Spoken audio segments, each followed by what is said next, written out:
Happy Monday! Hope you had a great weekend. Here's a weekly recap of all the things I found interesting on the interwebs.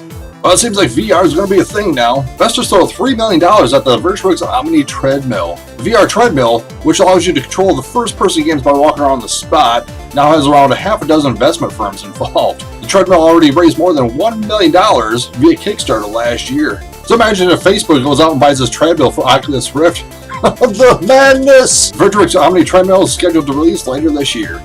Epic Games releases Unreal Engine 4.1, including PlayStation 4 and Xbox One support. Developers can create their own games using Epic's 4.1 game engine now, but to access it, it's made only available through subscription. Once subscribed, developers can get up-to-the-minute updates so they can develop games for the PlayStation 4 and Xbox One, which is kind of cool for indie developers. As of this recording, the subscription cost for the Unreal Engine 4.1 is unknown.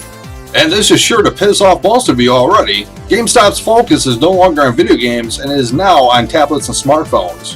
They're not going to sell video games anymore. Their focus is now on smartphones and tablets to compete against the Apple stores and the Sprint mobile stores as well. GameStop plans to close 120 of their game stores while doubling the number of Sprint Mobile Simply Mac locations in the fiscal year. Yes, they're going to close down 120 game stores and rebuild those stores near the Spring Mobile and Simply Mac locations. That does make sense. The company expects to make $18 billion by the end of 2015. I don't think so. With the customer backlash that is happening even right now on the internet, this might bite them in the ass in the long run.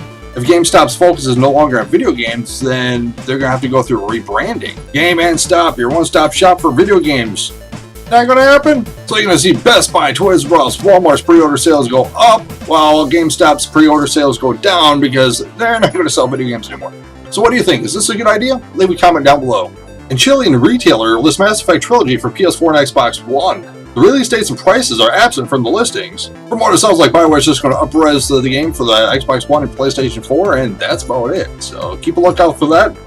Sounds like soon. And an interesting turn of events at Lucasfilms decided to say that the expanded universe of video games, comic books, and novels don't exist. Yep, everything after the Clone Wars just simply doesn't exist anymore. So, what is it, fan fiction now? Quote, George Lucas set the films he created as the canon. This includes the 6 Star Wars episodes and the many hours of content he developed and produced in the Star Wars, the Clone Wars. These stories are the immovable objects of Star Wars history, the characters and events to which all other tales must align. So what are you telling me, this doesn't exist now? Lucasfilm goes on to say, now with an exciting future filled with new cinematic installments of Star Wars, all aspects of Star Wars storytelling moving forward will be connected. Under Lucasfilm President Kathleen Kennedy's direction, the company for the first time ever has formed a story group to oversee and coordinate all Star Wars creative development. Which is all well and good, but you're looking at all the books that was written even from the 70s to present day, I'm sure, even with the project that's still going on of novelizations, comic books, and video game development of Star Wars. Now Lucasfilm says that doesn't exist. Wipe the slate clean. Are you kidding me? Personally, I'm curious if all the licenses that the authors and game developers and the comic book artists and whatnot, I wonder if those licenses are all expired now. Thus the decision. Everybody was simply blindsided by the decision, and now there's going to be future lawsuits? Who knows? Also, BlizzCon 2014 is dated November 7th through the 8th, and the tickets go on sale May 7th.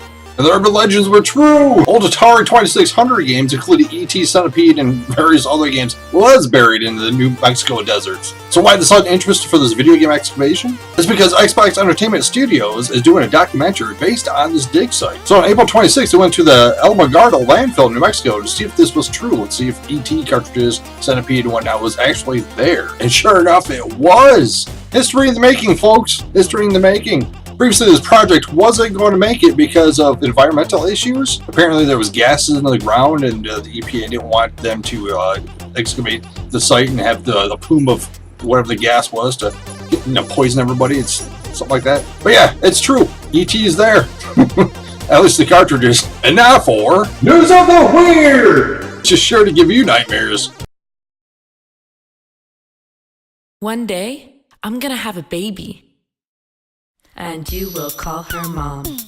That baby will have a baby, and you will have this song to know that I am your grandma. I am your grandma. I am your grandma, mama. I am your grandma. So this is a gift I give to you, like I already said. that there was a time I was aware that one day I'd be dead.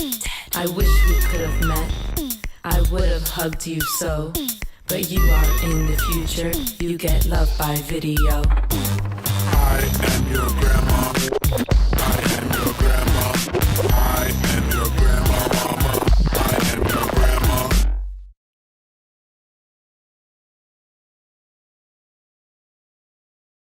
Weird! So that's it for this week's edition of Chatterboxx. Be sure to like, comment, subscribe, and follow me on Twitter for updates and announcements. Thanks for watching, I'll see you next week! I'll get the luggage.